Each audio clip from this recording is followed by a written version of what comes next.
Hello and welcome to another episode of the Live, Love and Eat show. Now our special guest today is Mindy Gorman-Plutzer. Now she's a certified functional nutritionist, a lifestyle practitioner and eating psychology coach with over 25 years of experience. Mindy is passionate about helping others recover from eating disorders and create a healthier lifestyle. Now, Mindy's approach to eating disorders tackles the root cause of the issue and emphasizes that how and why you eat is just as important as what you eat. Through her integrative approach, she also looks at the impact disordered eating has on one's daily life, digestion, and hormones. Now, her life experience and training inspired her to create a framework that combines functional nutrition, positive psychology, and mind-body science called the Freedom Promise.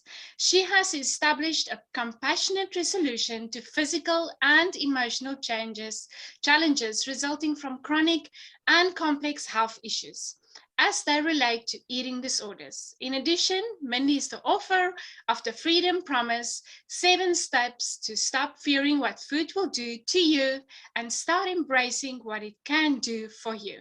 Welcome, Mindy. Oh, thank you, Bernadine. It's wonderful to be here, and thank you for that beautiful introduction. It's such a pleasure to have you here on the show today.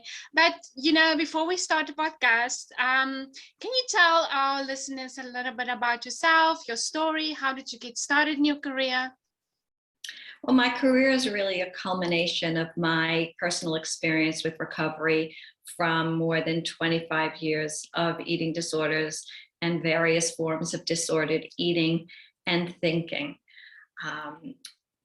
My training and my experience helped me create the Freedom Promise in an effort to not only embrace my recovery, but to pay it forward. So my story really began decades ago as a teen when I had it drilled into me that how I looked was very important.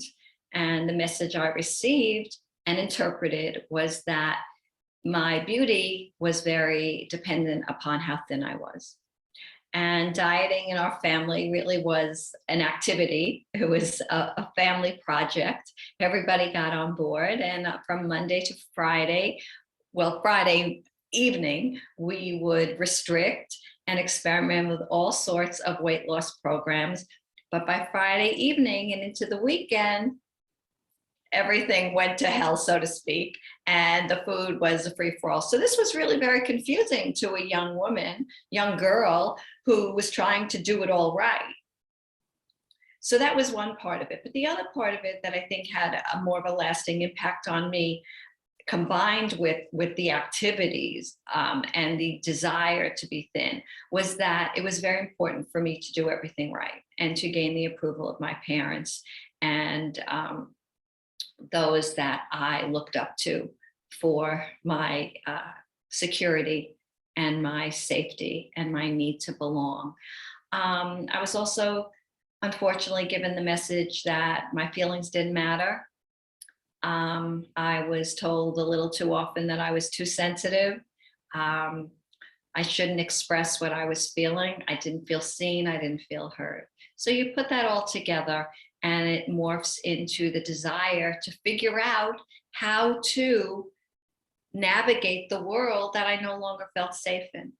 Mm-hmm. And that showed itself up as disordered and dysfunctional relationship with food in my body.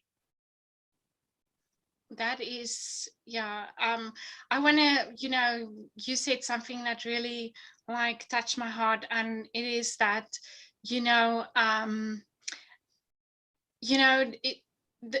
I always, because I'm also a coach, and I always look at my clients and, I always tell them we're going back to your childhood. And, some of my clients just look at me and okay, what are we going to find there? But, I always think that when you it's how you grow up as well, and how food are introduced to you as a young girl, and what else I want to talk about is, it's not always just about the food, it's what's going inside, what's happening inside here. Can you tell us a little bit about, I think there's a lot of women listening now, and I want to talk about eating disorders. How does a woman or a girl know that she has an eating disorder? What is the signs, to look for? Oh, there are so many, because there are all levels of eating disorders. They show up differently. Um, of course, there is an eating disorder that we all know of as anorexia nervosa, where one really is afraid of gaining weight and basically develops a psychologically driven fear of food. But I have to say that not everybody who suffers from anorexia is underweight. And that is a huge misconception, that if somebody is of normal weight, then they can't have an eating disorder. So I really want to lay that out. Then there is bulimia nervosa, where there are episodes of restricting, episodes of overeating past the point of fullness, eating that is meant to numb, avoid, and distract one from feeling any emotion. And that's followed by purging, compensatory behaviors such as vomiting, laxative abuse, or compulsive overexercising.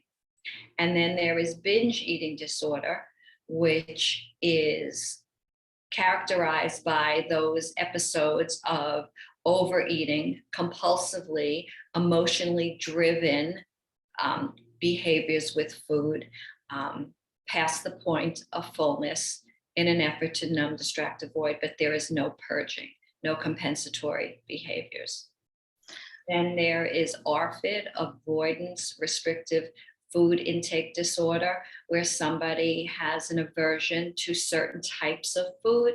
That's usually in response to a trauma, whereas the person is catatonically afraid of eating certain types of food, and the list gets larger. So that could feed into an anorexia type of eating disorder. Then, of course, there is disordered eating, which basically is everything that I just described, but to a lesser degree. So it could be the woman who is totally enmeshed in diet culture,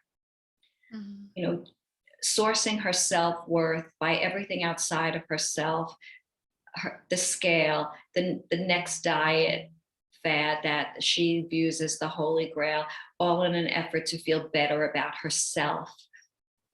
So she might engage in restrictive eating, and that's going to backfire. So she's going to end up having situations where she's overeating, perhaps binging, and then maybe she's using compensatory behaviors to get rid of what she imagined she overate. So that's just a synopsis of all of that. But what I want to say about eating disorders is that there's a lot of innuendo, there's a lot of nuance to the idea of recovery, because it is so personal.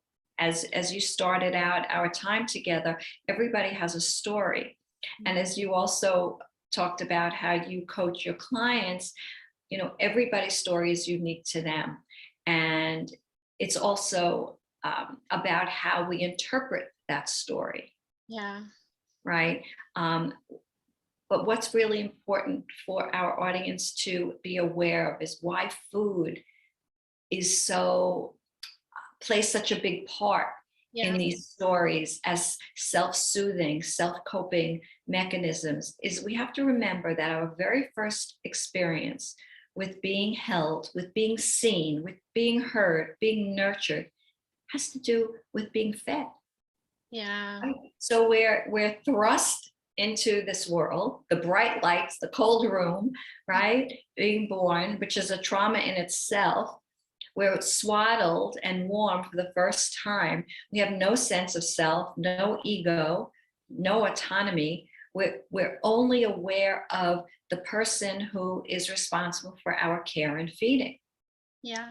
And somewhere along the line, we might not feel safe anymore. We might not feel seen. We might not feel heard, but the brain remembers, felt unsafe,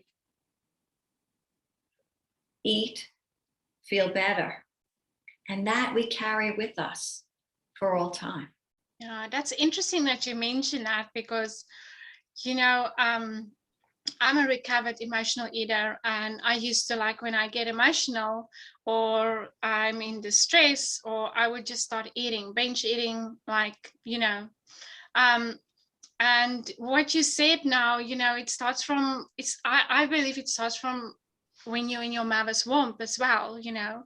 And you know, it's just you know, it's like you say, the way you grow up. When you're small, you're this little girl and you're protected, and then when you grow older, you know, you get to see more, like, social media, magazines, you know, and you see this girl that looks, she's perfect, you know, and you think, I have to look like her, you know what I mean?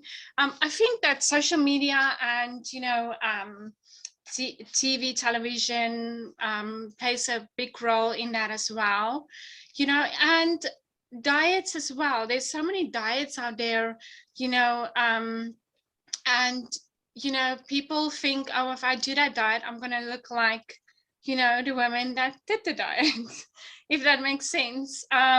So there's just, you know, I think, you know, it's emotions as well, but it's also like with social media and, you know, what the people reflect outside as well. Yeah, well, there's a lot to unpack there Yeah. with what you said. You know, social media, diet culture, that's created a society essentially that is more connected to comparison Yeah. than they are to connection. And connection to what? Connection to the wisdom of our bodies. Mm-hmm. You know, we're living in a society where most are sourcing their self-worth from something outside of themselves, Yeah. forgetting that we all have a birthright that makes us worthy. Yeah. Right? We were born worthy. How did that get lost? It gets lost through messaging. It gets lost through trauma. It gets lost from fear. And very often the disordered eating becomes a way to self-soothe, a way to navigate the world that we no longer feel safe in. Right? And, you know, you talked about emotional eating. You know, from where I sit, there are 3 types of emotional eating. There's eating that is driven by an emotionally driven situation, right? You eat because you're stressed, you're angry, you're disappointed, you're fearful, you're sad, but you're usually aware. You're aware of the fact that you came home and you had a bad day. So you're reaching for the bag, the box, the carton. For some people, it's the bottle of wine, right? So it's an emotionally charged situation. In this situation, you can usually stop because you maintain that sense of awareness. Yes, sometimes that leads to the next level, which is binge eating, which is eating in an effort not to feel emotion. And there's a big difference there, right? You just shut yourself down. You're numbing, you're avoiding a situation that you deem intolerable, you're distracting yourself from something that you don't want to feel.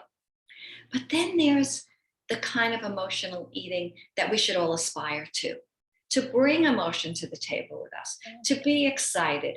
And a very healthy eater, I don't mean the kind of food they're eating, but someone who has a healthy relationship with food is going to have that extra piece of deliciousness just because it reminds them of a grandmother's recipe or a holiday tradition, or just because it's somebody's birthday. Yeah. And that's what we should all strive for. So I love the name of your podcast, Live, Love, and Eat. You know, we all know how to diet, but very few of us know how to eat. Yeah. And that's how I hope we can influence people today with our conversation. Yeah, I want to go back to emotional eating as well. I also think that, you know, when I was an emotional eater, I used to like eat and then I would like feel ashamed, like, oh, Benin, what did you just eat? What did you just do? And you just like, in your mind, you tell yourself, tomorrow I will do better. Tomorrow I won't eat that. And then tomorrow comes and it's the same thing. And you tell yourself again, oh my gosh, what did you do? You asked, what did you do? And I want to go back to also, or I want to go forward to limiting beliefs as well. Limiting beliefs like, I will never eat healthy, or I will never lose this weight, or I will never,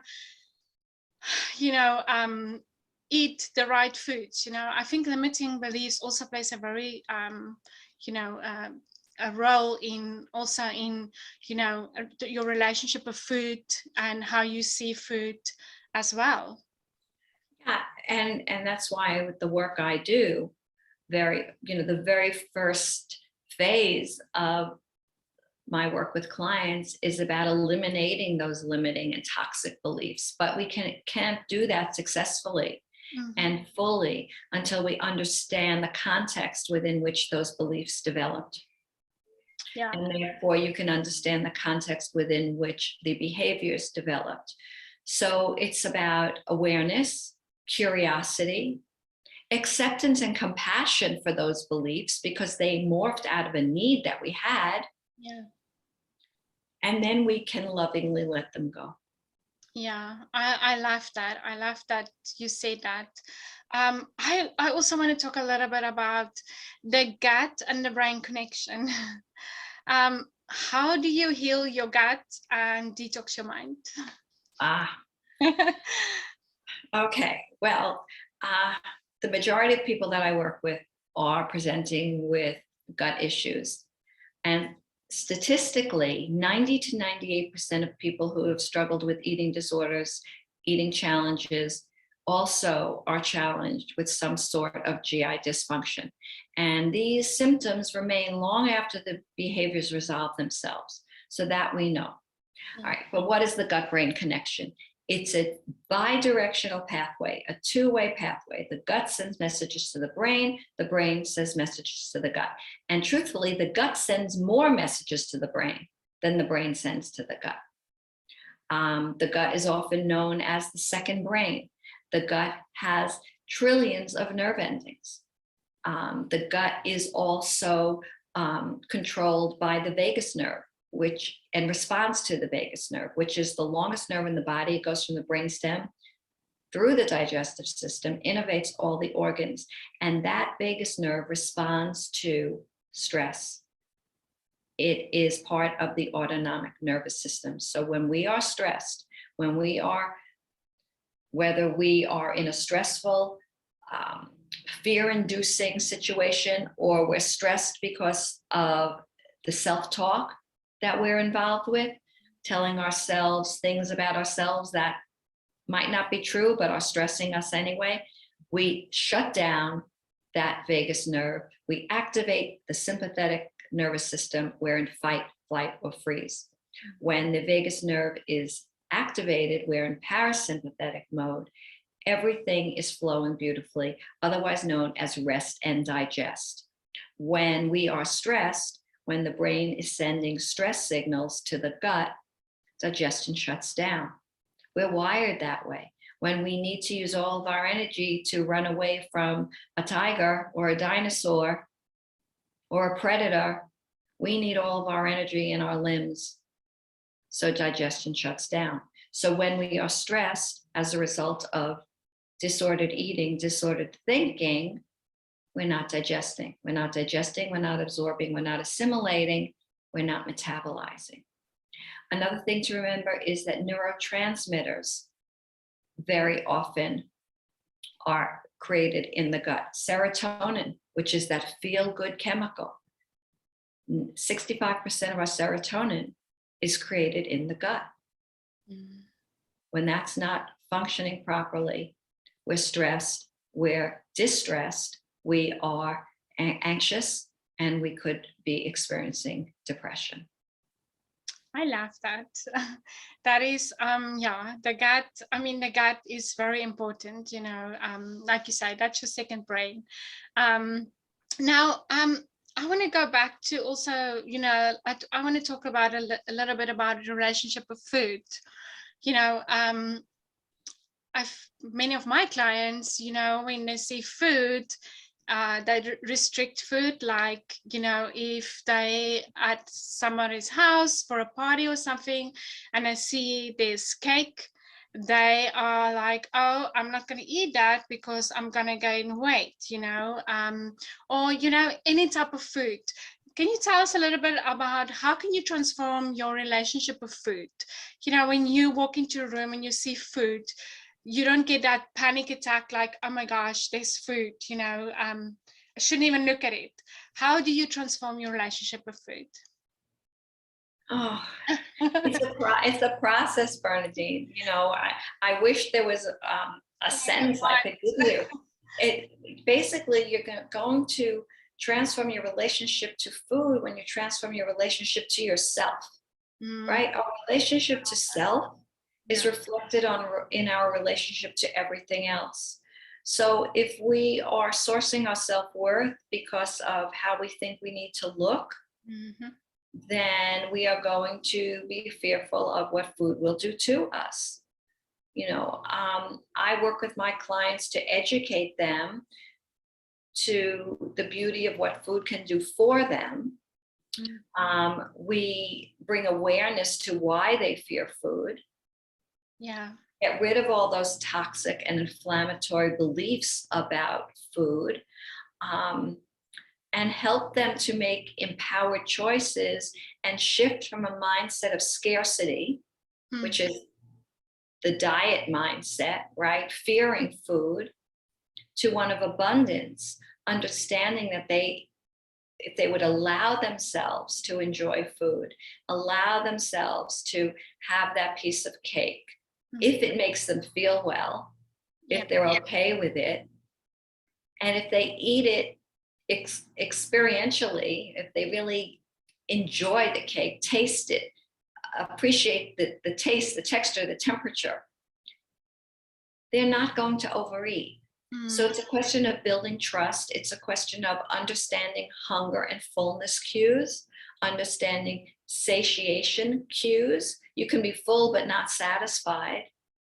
Understanding what you're really hungry for. If a woman is afraid of eating a piece of cake because she's afraid that it's going to start a feeding frenzy, then that's what needs to be explored. Her relationship to herself. The food is a placeholder for emotions that need to be expressed. It's very often not about the food. It's about relationship to self. When clients come to me and they say, oh, if I can only improve my relationship with food, my life will be wonderful. I tell them I respectfully disagree. It's the other way around. When you improve your relationship to self, when you look at how you're styling your life, your relationship with food will improve. I love that. And, it's everything's inside. And I think if you heal your inner self, you will heal yourself, outer self, and it's like you say, you will see food, you will love food, you know what I mean? You will heal your relationship with food as well. And it's, I agree, it's all inside. You have to heal yourself first before you can heal what's outside of here. I know that you have a book, The Freedom Promise, and I will link the book underneath this podcast as well, so that our listeners can, go look at your book and, read it. Can you tell us a little bit about your book and how can readers benefit from it, and what is it all about?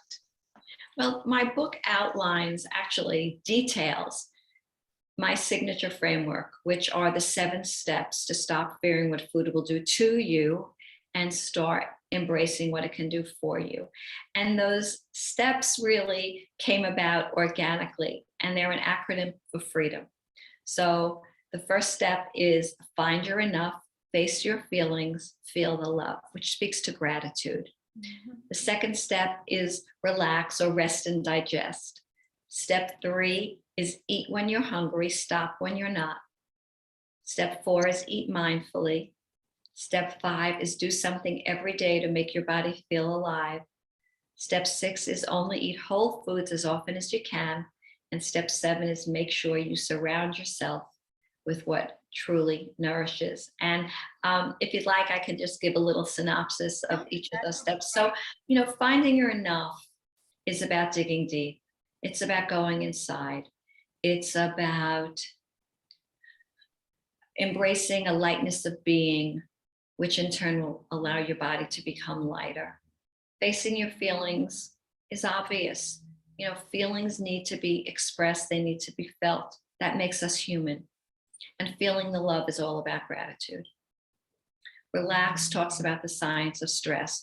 It's morphed into later works that I've done, my self-study course, which introduces more of the functional medicine approach than the book did.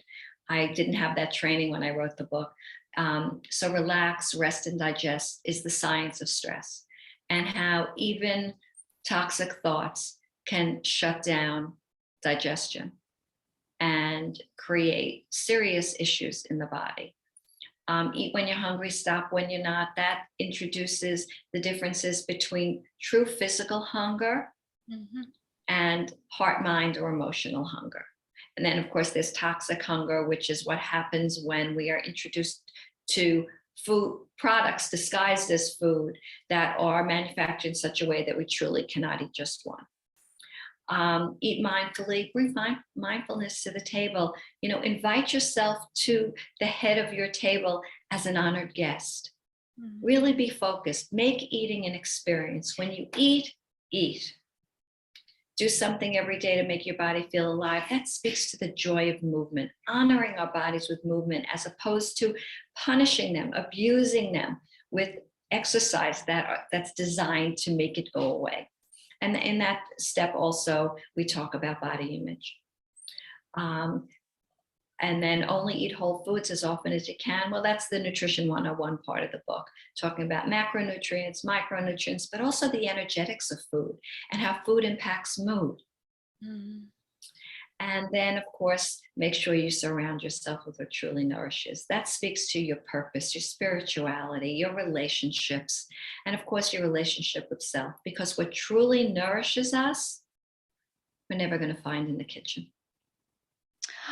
I love that. That is amazing. Yeah, and every chapter, every step starts with an anecdotal story of my own insanity, what it was like for me, all of the failed attempts at recovery, and then dives into what I've learned to be true. I love that.